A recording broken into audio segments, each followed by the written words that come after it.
Chief of Air Staff, Air Chief Marshal A.P. Singh, Defense Secretary Sri Rajesh Kumar Singh, DD R&D and Chairman DRDO, Dr. Sameer V. Kamath, Vice Chief of Army Staff, Lieutenant General Yanas Raja Subramani, Sri Sanjeev Puri, President CII, Sri Baba Kalyani, Founder President SIDM, Sri Chandrajit Banerjee, Director General CII, industry leaders, young entrepreneurs, मेरे media के मित्रों, देवियों व सज्जनों, confederation of Indian industry यानी CII की summit में आने का आदेश मुझे प्राप्त हुआ था आपके CII के प्रेसिडेंट मिस्टर संजय पुरी और बाबा कल्याणी।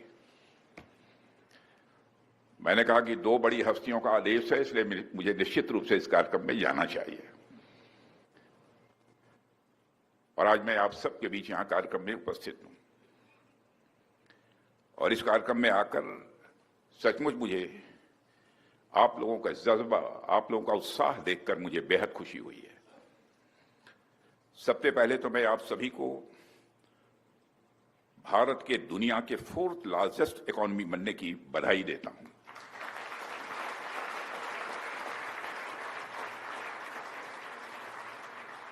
मुझे याद है कि पिछली बार जब मैं आप सभी के बीच आया था तब हमारी इकोनॉमी दुनिया में 5वें नंबर पर थी, पर आज जब मैं आपके बीच आया हूं तो मैं आप सभी को हमारी इकोनॉमी के 4थे नंबर की इकोनॉमी बनाने की बधाई दे रहा हूं।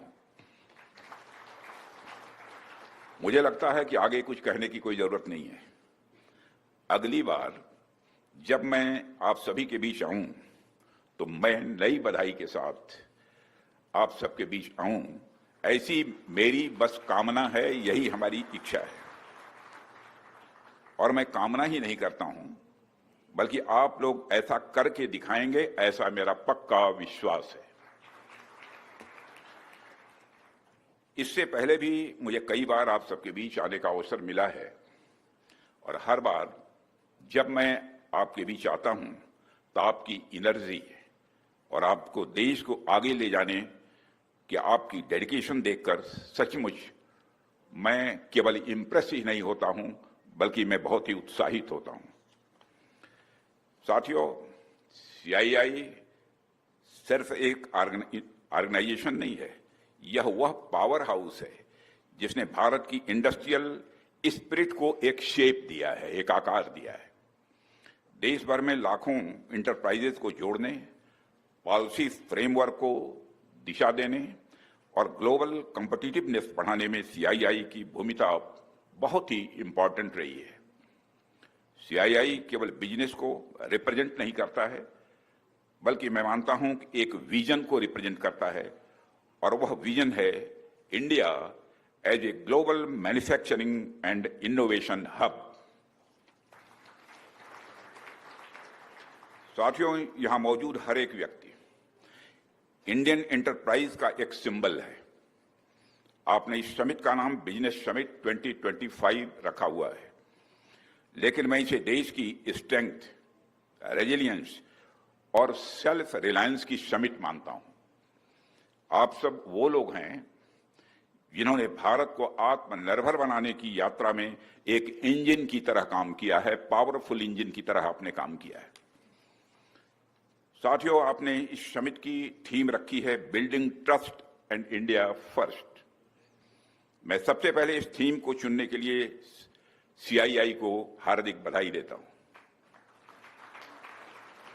और यह थीम महज 4 शब्दों का है, लेकिन इसका अर्थ बहुत गहरा है और बहुत ही व्यापक है। यह एक ऐसा विषय है जिसकी बॉडी छोटी है लेकिन आत्मा बहुत विशाल है।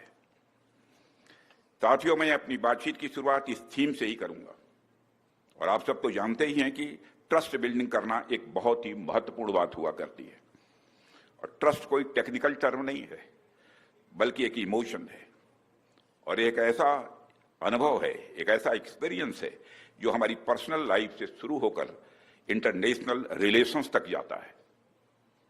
यह ट्रस्ट ही है जो हमें इंसान बनाता है। फैमिली, सोसाइटी, इकोनॉमी और नेशन, हर लेवल पर ट्रस्ट ही है जो हमें जोड़ कर रखता है। हमारे जीवन में जो सबसे नायाब, जो सबसे कीमती चीजें होती हैं, ट्रस्ट को मैं उनमें से सबसे महत्वपूर्ण समझता हूं।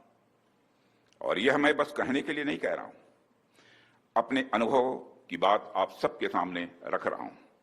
हमारे जीवन में अनेक ऐसे अवसर आते हैं जब हमारे पास भले ही कुछ न हो, पर हमारे पास एक भरोसेमंद, एक ट्रस्टवर्दी इंसान होता है, तो हमें लगता है कि अब हम कंप्लीट हैं, अब हम परफेक्ट हैं। वह चाहे परिवार को हो, समाज हो, ऑफिस हो, दफ्तर हो या कहीं और हो। कोई व्यक्ति भले ही वह योग्यता थोड़ी कम रखता हो, भले ही वह नॉलेज थोड़ी कम रखता हो, भले ही उसके अंदर स्किल्स कुछ कम हो, लेकिन अगर वह ट्रस्टवर्दी है तो समझिए कि आपके पास एक बहुत बड़ी निधि है, आपके पास एक बहुत बड़ा एसेट है। साथियों, हमारे यहां ऋषियों मनीषियों ने अगर स्वदेशो भुवन त्रयम, यानी 3 लोक ही हमारा स्वदेश है, हमारा परिवार है, यह अवधारणा दी है, तो उन्होंने एक तरह से मानव मात्र और जड़ चेतन के प्रति ट्रस्ट की ही बात की है। राजा दशरथ ने अगर प्राण जाहु पर बचन न जाई कहा, तो यह वचन विश्वास का ही प्रतीक है। एक बार आपने किसी को वचन दे दिया तो सामने वाला आपके वचन को सिर्फ इसलिए स्वीकार करता है क्योंकि उसे आपके ऊपर विश्वास है कि आप वह वचन किसी भी सूरत में तोड़ेंगे नहीं। भारत ही क्यों, पूरी ह्यूमन सिविलाइजेशन, पूरी मानव सभ्यता के विकास की चर्चा करें तो ट्रस्ट आपको एक की कंपोनेंट के रूप में दिखाई देगा। प्रारंभ में जब गांवों का विकास हुआ, एग्रीकल्चर का विकास हुआ, शहरों का विकास हुआ, उद्योगों का विकास हुआ, तो ह्यूमन रिलेशंस के डायनेमिक्स पर ही आधारित था। बाद में नेशन स्टेट्स आए और उनके बीच भी नए नए प्रकार के रिश्ते बनते रहे, जिसका मूल आधार इंटरनेशनल ट्रस्ट ही था। पर आज के बदलते समय में हम देख रहे हैं कि आज के इंटरनेशनल सिनेरियो में कहीं न कहीं ट्रस्ट का वो महत्वपूर्ण फैक्टर घटता नजर आ रहा है। सेकंड वर्ल्ड वॉर के बाद भले ही दुनिया 2 पोल्स में बंटी रही हो, लेकिन एक किस्म की स्टेबिलिटी फिर भी कहीं न कहीं थी, एक प्रेडिक्टेबिलिटी कहीं न कहीं थी। पर अब पिछले कुछ डिकेड्स में, खासकर 90 के डिकेड्स के बाद से इंटरनेशनल रिलेशंस में एक अलग तरह की फ्लूइडिटी आ गई है। एक तरफ तो राष्ट्रों के बीच के आपसी रिलेशंस टूट रहे हैं या कमजोर पड़ रहे हैं, तो दूसरी तरफ कुछ नए इक्वेशंस बनते हुए दिखाई दे रहे हैं। आज पूरे विश्व में एक अनसर्टेनिटी का माहौल नजर आ रहा है। जगह जगह कॉन्फ्लिक्ट्स चल रहे हैं। वैसे तो इसके कारण अनेक हो सकते हैं, पर आज की इंटरनेशनल अनसर्टेनिटी का जो फंडामेंटल कारण है वह है ट्रस्ट डेफिसिट, यानी विश्वास में कमी। साथियों, इसके ठीक विपरीत अगर हम अपने देश को देखें तो हमारी यह कोशिश रही है कि देश के भीतर अलग अलग क्षेत्रों में कम्युनिटीज और इकोनॉमिक सेगमेंट्स के बीच ट्रस्ट का एक मजबूत इन्वायरमेंट बने। यह हम लोगों की कोशिश रही है और इन एफर्ट से हमने अभूतपूर्व कामयाबी हासिल की है, जिनके कुछ उदाहरण मैं आप सबके सामने यहां रखना चाहता हूं। पहले उदाहरण के रूप में मैं आप सभी से जीएसटी यानी गुड्स एंड सर्विसेज टैक्स का जिक्र करना चाहूंगा। एक ऐसा रिवॉल्यूशनरी रिफॉर्म जिसमें हमने न केवल ईज ऑफ डूइंग बिजनेस को ही बेहतर बनाया है, बल्कि सेंटर और स्टेट्स के बीच के संबंधों को भी सही मायनों में कोऑपरेटिव फेडरलिज्म को बल दिया है। यह केवल एक टैक्स सिस्टम नहीं है, बल्कि एक नेशनल इकोनॉमिक इंटीग्रेशन मॉडल है जो सेंटर और स्टेट्स के बीच ट्रस्ट के फाउंडेशन पर यह बना हुआ है। आज सेंटर, स्टेट्स और यूनियन टेरिटरीज फेडरल ट्रस्ट को बढ़ावा देते हुए समान रूप से जीएसटी के प्लेटफॉर्म पर हैं। साथियों, ट्रस्ट बिल्डिंग का दूसरा बड़ा उदाहरण है यूपीआई, यानी यूनिफाइड पेमेंट्स इंटरफेस। आज भारत में डिजिटल ट्रांजैक्शंस के क्षेत्र में यूपीआई एक गेम चेंजर के रूप में उभर कर आया है। यह केवल टेक्नोलॉजिकल सक्सेस नहीं है, बल्कि एक बिहेवियरल ट्रांसफॉर्मेशन भी है, जहां आम नागरिक से लेकर बड़े कारोबारी तक एक ट्रांसपेरेंट और सिक्योर सिस्टम पर भरोसा कर रहे हैं। आज दुनिया के कई देश इस मॉडल को रिप्लिकेट करने की भी कोशिश कर रहे हैं। यह भारत के डिजिटल लीडरशिप का यह प्रमाण है। ऐसे कई उदाहरण हैं जहां हमने क्रॉस सेक्टोरल इंक्लूसिव ग्रोथ को न केवल प्रूफ किया है, बल्कि इसे पूरी दुनिया के सामने एक सस्टेनेबल मॉडल के रूप में प्रस्तुत भी किया है। इसी का परिणाम है कि आज जब वैश्विक स्तर पर इंस्टेबिलिटी और इकोनॉमिक स्लोडाउन जैसी सिचुएशन बनी है, तब भी हमारा और आपका यह भारत अपनी पूरी एनर्जी और सिनर्जी के साथ world fastest growing major economy बना हुआ है।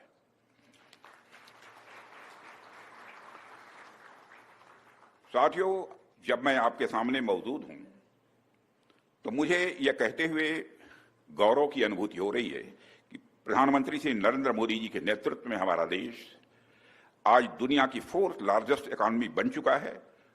और यह केवल कोई इकोनॉमी की साइज बढ़ने भर की बात नहीं है, यह दुनिया का भारत पर और भारत का अपने ऊपर लगातार बढ़ते हुए भरोसे की, विश्वास की बात है। हाल ही में आई मूडीज की रिपोर्ट भी आप सभी ने देखी होगी। वह मूडीज की रिपोर्ट भी इस बात को हाईलाइट करती है कि कैसे भारत अपनी स्ट्रांग डोमेस्टिक ग्रोथ ड्राइवर्स जैसे प्राइवेट कंजम्पशन, मैन्युफैक्चरिंग कैपेसिटी और इंफ्रास्ट्रक्चर डेवलपमेंट की बदौलत ग्लोबल डिसरप्शंस को न केवल ओवरकम कर रहा है, बल्कि लगातार बेहतर प्रदर्शन कर रहा है। आज हम उन चुनिंदा देशों में हैं जिनकी इकोनॉमिक रेजिलियंस और पॉलिसी स्टेबिलिटी पर ग्लोबल कॉन्फिडेंस यानी वैश्विक विश्वास लगातार बढ़ता जा रहा है। यानी यह भारत की केवल विकास यात्रा नहीं है, यह भारत की विश्वास यात्रा है। साथियों, एक रक्षा मंत्री के रूप में मुझे यह कहते हुए बेहद खुशी होती है कि भारत के लगातार आगे बढ़ती यात्रा में देश का डिफेंस सेक्टर भी अपनी एक महत्वपूर्ण भूमिका निभा रहा है। पिछले एक दशक में सरकार के द्वारा लिए गए कई इनिशिएटिव्स के कारण भारत का डिफेंस सेक्टर एक नई ऊंचाई तक पहुंच चुका है। 10 से 11 साल पहले जहां हमारा डिफेंस प्रोडक्शन अप्रॉक्सीमेटली 43,000 करोड़ हुआ करता था, वही आज बढ़कर 1,46,000 करोड़ तक के रिकॉर्ड आंकड़े तक पहुंच चुका है। और हम सब के लिए संतोष की भी बात है, गौरव की भी बात है कि इसमें 32,000 करोड़ रुपए से अधिक का कंट्रीब्यूशन प्राइवेट सेक्टर का रहा है। इसके लिए मैं आप सबको बधाई देता हूं। इसके साथ हमारा डिफेंस एक्सपोर्ट जो 10 साल पहले 1,000 करोड़ रुपए से भी कम हुआ करता था, 600-700 करोड़, और आज मोर देन 24,000 करोड़ रुपए के रिकॉर्ड आंकड़े को पार कर चुका है। आज सिर्फ हथियार नहीं, बल्कि हमारे सिस्टम्स, सब सिस्टम्स, कंपोनेंट्स और सर्विसेज भी दुनिया के 100 से ज्यादा कंट्रीज तक पहुंच चुके हैं। साथियों, आज देश में 16,000 से अधिक एमएसएमई डिफेंस सेक्टर से जुड़ी हुई हैं। मोर देन 16,000 से अधिक एमएसएमई डिफेंस सेक्टर से जुड़ी हुई हैं। ये छोटी कंपनियां हमारी सप्लाई चेन की बैकबोन बन चुकी हैं और ये न केवल आत्मनिर्भरता की हमारी जर्नी को मजबूत कर रही हैं, बल्कि लाखों लोगों को रोजगार भी दे रही हैं।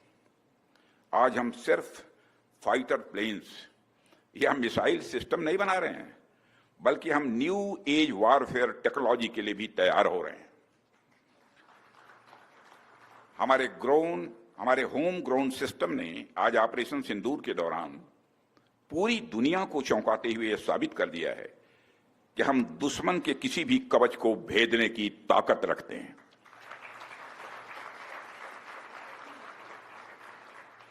साथियों, आपने देखा कि किस तरह हमने पहले आतंकी ठिकानों को और उसके बाद दुश्मन के सैन्य अड्डों, एयर बेसिस को तबाह किया। एक बार हमारे फोर्स के जो यहां पर चीफ्स और दूसरे बैठे हैं उनको उनका किया जाना चाहिए।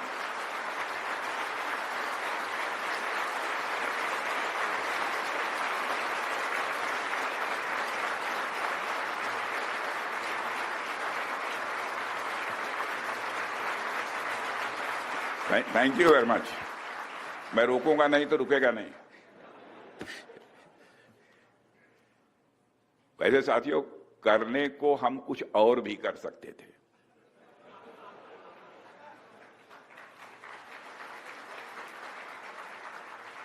परंतु शक्ति के साथ संयम भी चाहिए। शक्ति और संयम, इन दोनों का समन्वय का हमने दुनिया के सामने एक शानदार उदाहरण पेश किया है। हम और कुछ कर सकते थे, लेकिन संयम भी बरता है। तो शक्ति और संयम दोनों का एक शानदार उदाहरण हमने दुनिया के सामने पेश किया है। आत्मनिर्भरता के बैनर के तले आज हम क्रिटिकल और फ्रंटियर टेक्नोलॉजीज पर भी लगातार सफलता हासिल कर रहे हैं। Artificial intelligence, cyber defence, unmanned systems और स्पेस बेस्ड सिक्योरिटी के क्षेत्र में भारत की पकड़ अब ग्लोबल स्टेज पर मजबूती से स्थापित हो रही है। साथियों, आपको जानकर यह खुशी होगी कि रक्षा क्षेत्र में सेल्फ रिलायंस, आत्मनिर्भरता को बढ़ावा देने के लिए अभी 2 दिन पहले एमका प्रोजेक्ट को, जो 5th generation fighter aircraft Bharat में ही बनाने का प्रोजेक्ट है, उसको आगे बढ़ाने की एग्जीक्यूशन मॉडल को मंजूरी दे दी है। ये एक बहुत ही बोल्ड और बहुत ही डिसाइसिव डिसीजन लिया गया है, जो भारत की डिफेंस कैपेबिलिटीज को मजबूती प्रदान करने के साथ साथ इस देश में एरोस्पेस सेक्टर को एक डेप्थ और एक नई हाइट प्रदान करेगा। एमका प्रोजेक्ट के अंतर्गत आज 5 प्रोटोटाइप डेवलप करने की योजना है, जिसका बाद में सीरीज प्रोडक्शन होगा। यह निर्णय मेक इन इंडिया प्रोग्राम के इतिहास में एक मील का पत्थर माना जाना चाहिए, क्योंकि पहली बार किसी मेगा डिफेंस प्रोजेक्ट में पब्लिक सेक्टर कंपनियों के साथ साथ प्राइवेट सेक्टर ने भी पार्टिसिपेट करने का उसे मौका मिलेगा। साथियों, ऑपरेशन सिंदूर में पूरे देश की जनता ने मेक इन इंडिया अभियान की सफलता को देखा, समझा और उसे महसूस किया है। आज यह साबित हो चुका है कि मेक इन इंडिया भारत की सिक्योरिटी और प्रॉस्पेरिटी दोनों के लिए बेहद जरूरी है। साथियों, भारत की नेशनल सिक्योरिटी में मेक इन इंडिया एक इसेंशियल कंपोनेंट है। यदि हमारे पास यह क्षमता नहीं होती तो भारत की सेनाएं पाकिस्तान के निचले हिस्से से लेकर पीओके तक, पाकिस्तान के निचले हिस्से से लेकर पीओके तक आतंकवाद के खिलाफ इतनी प्रभावी कार्रवाई नहीं कर पाती। साथियों, आतंकवाद का कारोबार चलाना कास्ट इफेक्टिव नहीं है, बल्कि उसकी एक भारी कीमत अदा करनी पड़ सकती है। इसका अंदाजा आज पाकिस्तान को हो चुका है। फिर से मैं दोहराना चाहूंगा, आतंकवाद का कारोबार चलाना कास्ट इफेक्टिव नहीं है, बल्कि उसकी एक भारी कीमत अदा करनी पड़ सकती है। इसका अनुमान आज पाकिस्तान को हो चुका है। हमने आतंकवाद के खिलाफ भारत की स्ट्रेटजी और रिस्पांस दोनों को रीडिजाइन और रीडिफाइन किया है। हमने पाकिस्तान के साथ अपने एंगेजमेंट और स्कोप ऑफ डायलॉग को रिकैलिब्रेट किया है। अब जब भी बात होगी, केवल आतंकवाद पर बात होगी, पीओके पर बात होगी और किसी दूसरे मुद्दे पर पाकिस्तान के साथ बात नहीं होगी।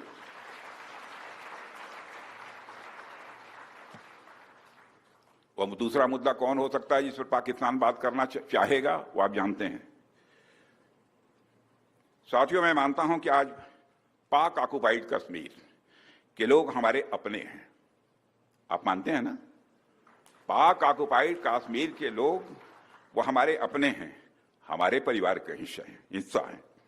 हम प्रधानमंत्री के श्री नरेंद्र मोदी जी की एक भारत श्रेष्ठ भारत के संकल्प के लिए पूरी तरह से प्रतिबद्ध हैं और हमें यह पूर्ण विश्वास है कि हमारे वो भाई जो आज हमसे भौगोलिक और राजनीतिक रूप से अलग हैं, वो भी अपने स्वाभिमान, आत्मा की आवाज और स्वेच्छा से भारत की मुख्य धारा में कभी न कभी जरूर वापस लौटेंगे।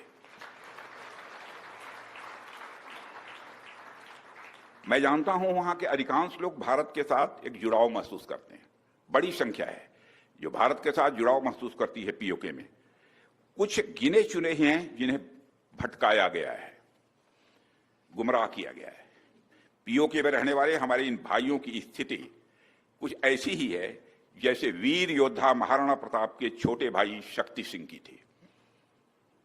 मैं फिर से दोहराना चाहूंगा, पीओके में रहने वाले हमारे इन भाइयों की स्थिति कुछ ऐसी ही है जैसे वीर योद्धा महाराणा प्रताप के छोटे भाई शक्ति सिंह की थी। छोटे भाई शक्ति सिंह के अलग हो जाने पर भी बड़े भाई महाराणा प्रताप का विश्वास अपने छोटे भाई के प्रति बना रहता है और वह बड़े विश्वास के साथ कहते हैं कि तब कुपंत को छोड़ सुपथ पर स्वयं चला आएगा, मेरा ही भाई है मुझसे दूर कहां जाएगा।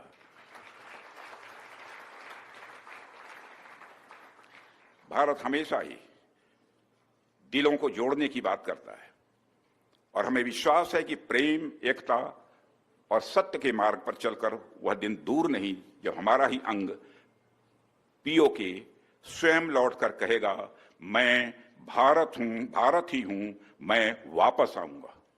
और वापस आया हूं, मैं भारत ही हूं, मैं वापस आया हूं, यह पीओके कहेगा, ऐसा मेरा पक्का विश्वास है। पीओके की भारत से एकजुटता इस देश की सांस्कृतिक, सामाजिक और आर्थिक समृद्धि पर निर्भर करती है। साथियों, जब मैं मेक इन इंडिया के माध्यम से प्रॉस्पेरिटी की बात करता हूं तो मेरी बात सिर्फ डिफेंस मैन्युफैक्चरिंग तक ही सीमित नहीं है। मेक इन इंडिया हमारे लिए डिफाइनिंग मूवमेंट है जो 20वीं शताब्दी में जापान में आया था। हम जापान की तरह ही इंजीनियरिंग, हाई प्रिसीजन मैन्युफैक्चरिंग और फ्यूचर टेक्नोलॉजीज के लिए एक डेवलपमेंट हब बन सकते हैं, ऐसा मेरा विश्वास है। साथियों, भारत में टैलेंट की कमी नहीं है। दुनिया की अधिकांश बड़ी बड़ी कंपनियों में भारतीय ओरिजिन के लोग बड़ी संख्या में काम कर रहे हैं। जैसे जापान ने अपनी टेक्नोलॉजी और मैन्युफैक्चरिंग की एक अलग पहचान पूरी दुनिया में बनाई है, वैसे ही भारत की टेक्नोलॉजी और मैन्युफैक्चरिंग भी पूरी दुनिया में जब स्थापित होगी तो उसके बाद हम जब एक पेन भी बनाएंगे तो उसकी ब्रांडिंग हम इंडियन टेक्नोलॉजी द्वारा निर्मित कहकर कर सकेंगे।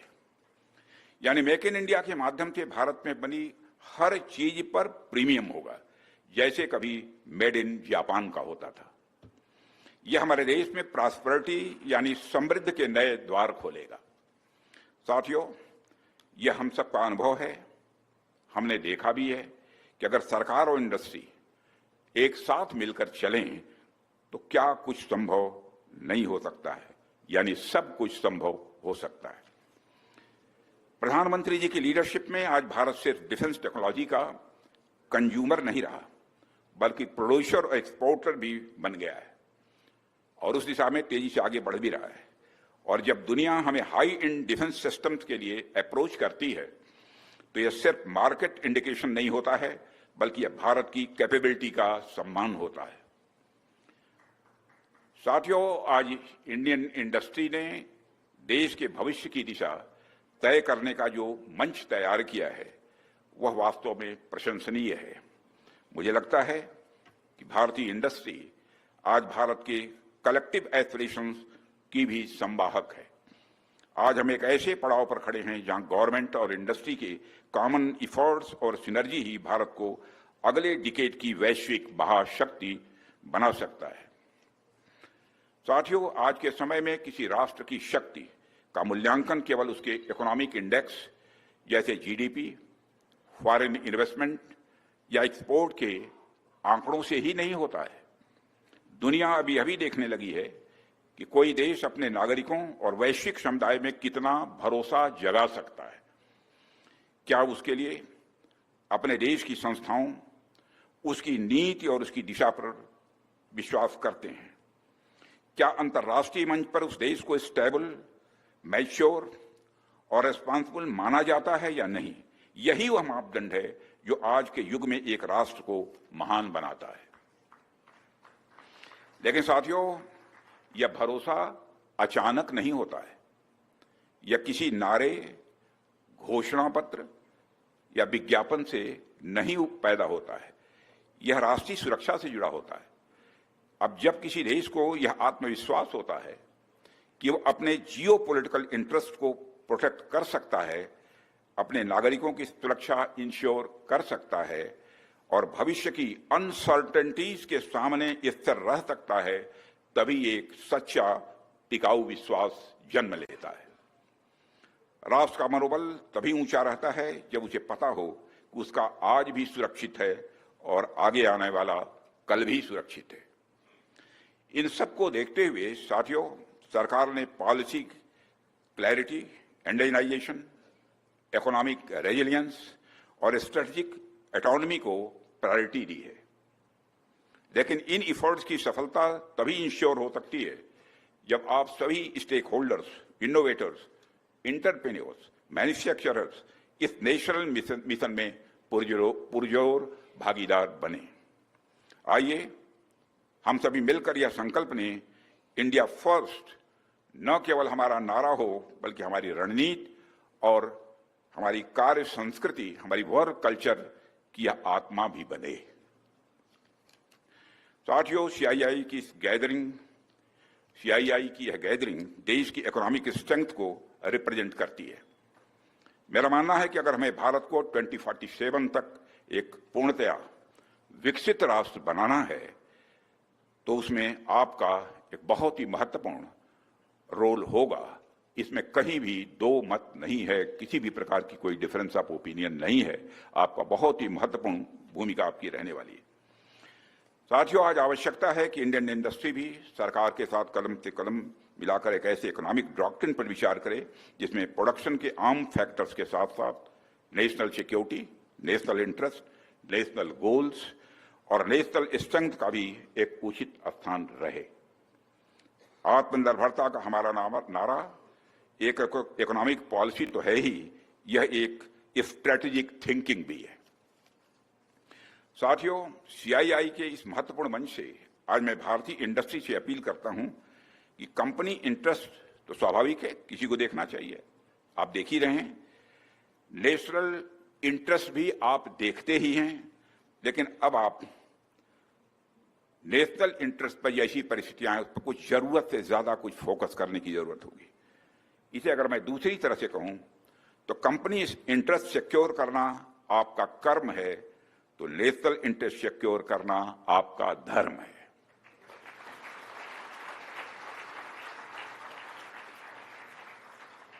क्योंकि एक मजबूत राष्ट्र का निर्माण उसके सभी सेगमेंट्स हैं, सभी सेगमेंट्स का यह धर्म है। जैसा कि आपने, अब उसकी चर्चा नहीं करूंगा, छोड़ देता हूं। मैं ले जाना चाहता था ऑपरेशन सिंदूर की तरफ, लेकिन मैं नहीं ले जाऊंगा, वो कभी होगा तो देखेंगे। साथियों, जैसा कि मैंने अभी कहा कि भारत एक तरफ आर्थिक सफलता की सीढ़ियों पर तेजी से बढ़ते हुए आज विश्व की चौथी सबसे बड़ी इकॉनमी बनकर उभरा है और जल्द ही यह तीसरी बड़ी इकॉनमी के रूप में नजर आएगा। पर साथ ही आज के हमारे चैलेंजेस भी लगातार बड़े होते जा रहे हैं। ऐसे में मैं मानता हूं कि सीआईआई जैसी संस्था का रोल और भी महत्वपूर्ण हो जाता है। पूरा देश आपको और भारतीय इंडस्ट्री को एक विशेष उम्मीद, और केवल उम्मीद ही नहीं बल्कि पूरे विश्वास के साथ देख रहा है। साथियों, मेरा मानना है कि सीआईआई इस विषय पर अपना ध्यान अनिवार्य रूप से दे भी रहा है। और मैं देख रहा था कि इस समिट में आप लोग national manufacturing mission, climate resilient agriculture, Jio politics of energy transition, AI ecosystem और सस्टेनेबल डेवलपमेंट और डिजिटल एज जैसे कई अलग अलग डायमेंशंस पर सेशंस भी आप आयोजित कर रहे हैं। या आपके कॉम्प्रिहेंसिव आउटलुक और नेशनल इंटरेस्ट पर काम करने का आपका जो रिजॉल्व है, उस रिजॉल्व को यह दर्शाता है। मैं आपके द्वारा आयोजित इस समिट की सफलता की कामना करता हूं और एक बार फिर से आप सबको अपनी हृदय से हार्दिक शुभकामनाएं देते हुए और इस कार्यक्रम में आमंत्रित करने के लिए आभार व्यक्त करते हुए अपना निवेदन समाप्त करता हूं। आप सबको बहुत बहुत धन्यवाद।